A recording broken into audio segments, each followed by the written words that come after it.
Welcome to the deep dive. If you're a healthcare professional working a grueling shift in a Malaysian hospital right now, well, this one is absolutely for you. It really is. Yeah.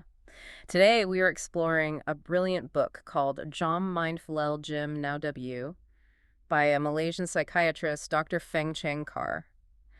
Our mission today is understanding his obsession with cultivating a beginner's mind to survive the absolute exhaustion of endless clinical rounds. Right. Because, it is so easy to fall into autopilot in healthcare. You see your 20th fever of the day or a routine checkup, and your brain just categorizes it automatically to save energy. Makes sense, yeah. But that efficiency is exactly what causes emotional flattening. Over time, you start feeling like a medical robot. Okay, wait, let's unpack this for a second because I have to play devil's advocate here. Sure, go for it. If I am admitted to the ward, I definitely want a seasoned expert treating me. I do not want a beginner. So isn't telling doctors and nurses to have a beginner's mind actually dangerous for patient care? I get that. It sounds totally counterintuitive, but think of it this way.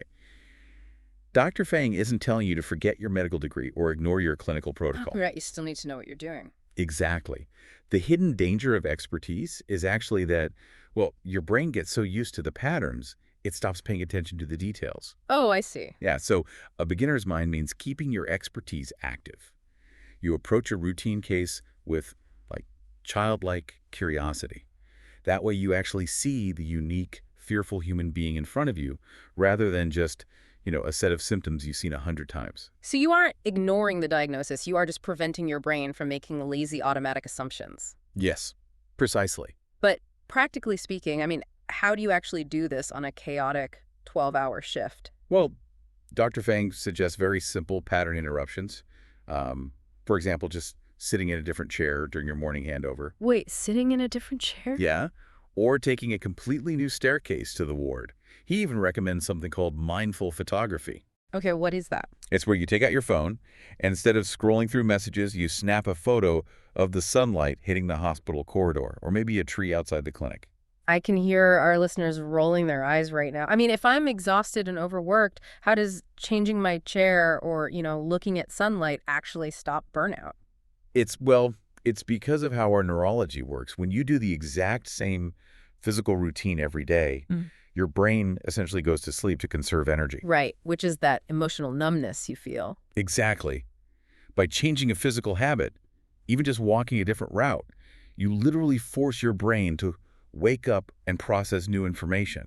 It breaks the automatic pilot. Oh, wow. It's like walking into a familiar room at home, but someone has rearranged all the furniture. Yes. Suddenly, you have to actually look where you are going. You are still in the same room with all your same medical knowledge, but you are forced to be fully present. That is a perfect analogy. And being fully present completely changes how you interact with patients, which directly impacts their healing. Let's look at how Dr. Fang prescribes quetiapine. This is a heavy psychiatric medication, an antipsychotic. Right. And if a patient hears the word antipsychotic, they're probably going to panic or, refuse to take it because of the cultural stigma around mental health. Precisely. If you are on expert autopilot, you might just hand them the prescription, list the side effects, and move to the next bed. Which is terrifying for the patient. It is. But using a beginner's mind, Dr. Fang looks at the frightened person in front of him. So he reframes the medication. He uses a local Cantonese nickname for the pill that translates beautifully to precious peace and tranquility. Wow. Precious peace and tranquility. Yeah. Instead of focusing on the scary clinical mechanics of the drug, he focuses on the intended outcome for the patient. That completely changes the relationship between the doctor, the patient, and the treatment itself. It turns a moment of fear into a feeling of safety and hope. And that kind of deep empathy is really only possible when you drop that rigid expert shield and see the situation through the patient's fresh eyes. It is amazing to realize that the cure for robotic emotional numbness isn't necessarily a long vacation. It can be as simple as waking your brain up by sitting in a different chair. Because true expertise isn't just about knowing all the answers. It is about staying passionately curious about your patients. Okay, so let's quickly recap our 3 main messages for you today.